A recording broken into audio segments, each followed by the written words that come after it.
Terima kasih saya sampaikan untuk para pembicara dan pembahas. Untuk penutup, saya mempersilakan Pak Muhammad Abduh untuk menyampaikan closing statement-nya. Silakan, Pak. Baik, ya tadi saya mendapat pesan dari Pak Panani. Kebetulan Pak Panani tidak bisa join sampai terakhir karena harus ada kegiatan yang lain atau sakit.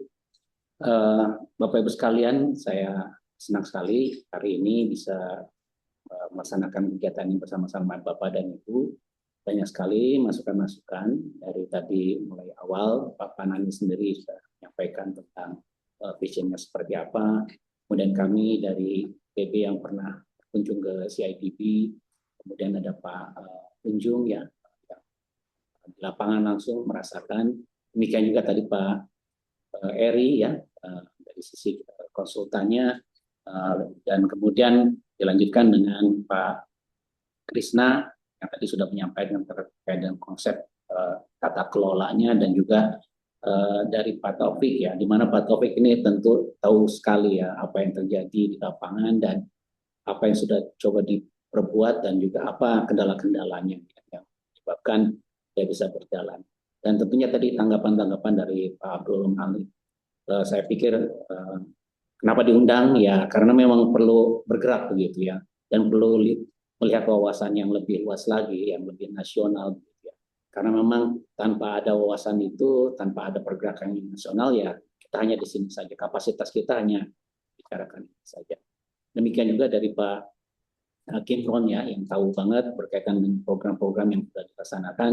Tentunya tadi Pak Kimron sendiri yang mengatakan perlunya kolaborasi ke depannya ya untuk mencoba membuat program-program yang perbaikan-perbaikannya. Selanjutnya juga tadi Pak Danang, terima kasih. Saya pikir Pak Danang memberikan suatu insight yang dari aspek strategi ya, strategi yang tadi disampaikan seperti disampaikan oleh teman-teman dari Jepang ya, yang juga mungkin kita perlu pelajari. Jadi Bapak Ibu sekalian, diskusi ini itu karena memang ada bagian dari kita menyampaikan hasil daripada pembelajaran.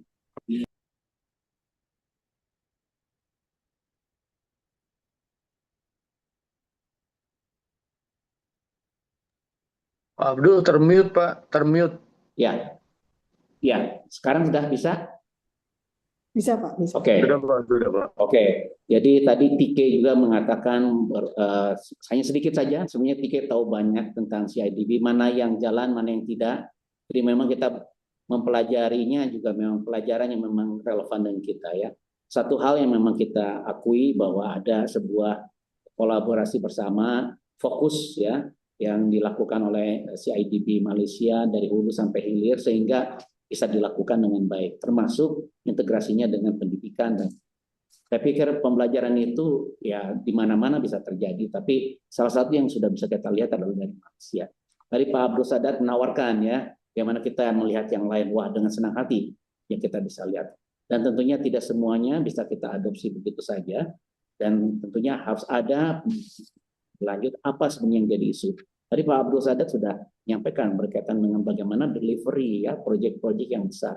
Proyek kecil yang mungkin sistem kita sudah memenuhi, sudah bisa dilakukan. Tapi untuk proyek yang besar, tadi sudah disampaikan juga Pak Eri, konsultan itu hanya sebagai bagian daripada kontraktor dalam EPC, padahal EPC itu more kompleks daripada proyek-proyek yang biasa dilakukan oleh kontraktor biasa.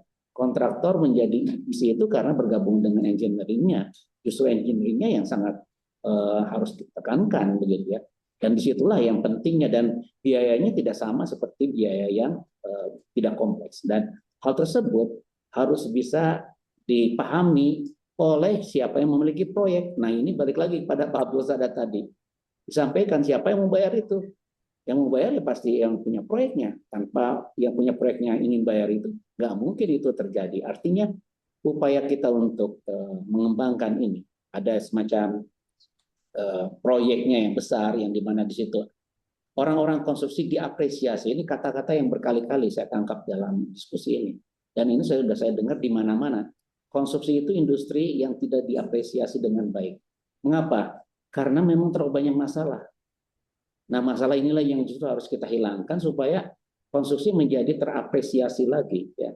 Mungkin sebagian daripada konstruksi yang tadi itu levelnya mungkin di tempat-tempat tertentu, industri-industri tertentu, memang sudah terapresiasi. Tapi bagi sebagian besar industri konstruksi kita tidak terapresiasi dengan baik. Sehingga ya tadi, kata Pak Punjung, ada tenaga konstruksi yang terampil, dia pindah menjadi Gojek, supir Gojek, gitu ya. Karena itu yang lebih diapresiasi. Padahal dalam kita membangun, Bapak Ibu sekalian, kita masih perlu tukang-tukang yang bekerja dengan kasar tersebut. Kita masih perlu juga orang-orang yang mendesain dengan baik. Kita masih perlu seperti itu. Negara kita bisa membangun justru butuh orang-orang seperti itu. Tidak mungkin semuanya itu dilakukan. Kemarin kita bicara tentang data center tadi Pak Abdul Sadar, ya energi terbarukan dan seterusnya. Itu bahkan sekarang mungkin hilirisasi. Bagaimana itu bisa terjadi kalau tidak ada konstruksi di belakangnya? Dan tentunya konstruksi yang seperti apa yang harus mendukungnya itu yang saya pikir menjadi tantangannya ke depan. Dan bukan dengan cara-cara yang mungkin masih, saya bilang, yang lama. Untuk itu mungkin pembelajaran dari berbagai negara, berbagai yang baik, best practices yang baik dari luar, saya pikir kita bisa adopsi untuk kita sama-sama diskusikan. Dan karena ICF ini adalah sebuah forum daripada bukan hanya akademisi saja, tetapi juga praktisi, bahkan juga regulatornya ada di sini. Sehingga ya mudah-mudahan apa yang kita diskusikan ini membekas dan kita bisa lanjutkan ya dalam lagi kalau tadi disebutkan oleh Pak Kimron, ada kemungkinan suatu saat ada perubahan undang-undang jasa konstruksi, setidaknya kita sudah tadi membicarakannya. Pikir tadi sudah menyampaikan, kalaupun nanti ada undang-undang jasa konstruksi yang baru, kita mau apa tujuannya? Tujuannya jangan lagi bingung lagi, jangan semuanya ingin kita lakukan. Nanti LPJK-nya pun bingung juga untuk mengerjakannya gitu ya. Kita sudah belajar banyak. Jika ada kesempatan nanti untuk kita melakukan step ya ke depan gitu untuk perbaikan, kita harusnya sudah tahu. Dan itu dimulai dari kita dan kita sampaikan kepada pemerintah dan DPR. Bukan sebaliknya yang diinisiasi oleh DPR yang justru hanya berpolitik saja, tapi substansinya malah justru tidak mendukung untuk pembangunan kita. Mungkin itu, mohon maaf dari saya jika ada kata-kata yang kurang berkenan, tapi saya pikir ini sebuah langkah yang baik dari ICF-nya, Indonesia Construction Forum, mana awalnya semuanya hanya kan di WA Group ya. Sekarang ini alhamdulillah bisa dilakukan secara online, meskipun saya ditantang satu saat jangan online, harus langsung ketemu supaya kita bisa diskusinya lebih dalam lagi. Dan tentunya Bapak Ibu sekalian, terima kasih atas kebersamaan Bapak Ibu sekalian pada siang dan sampai sore ini. Tentunya ini bukan yang terakhir. Next time kita punya topik-topik yang lain yang kalau kita kumpulkan mudah-mudahan bisa disebarkan dan kita jadikan sebagai bagian daripada untuk kita membangun bangsa kita. Demikian Bapak Ibu sekalian, saya tutup. Assalamualaikum warahmatullahi wabarakatuh.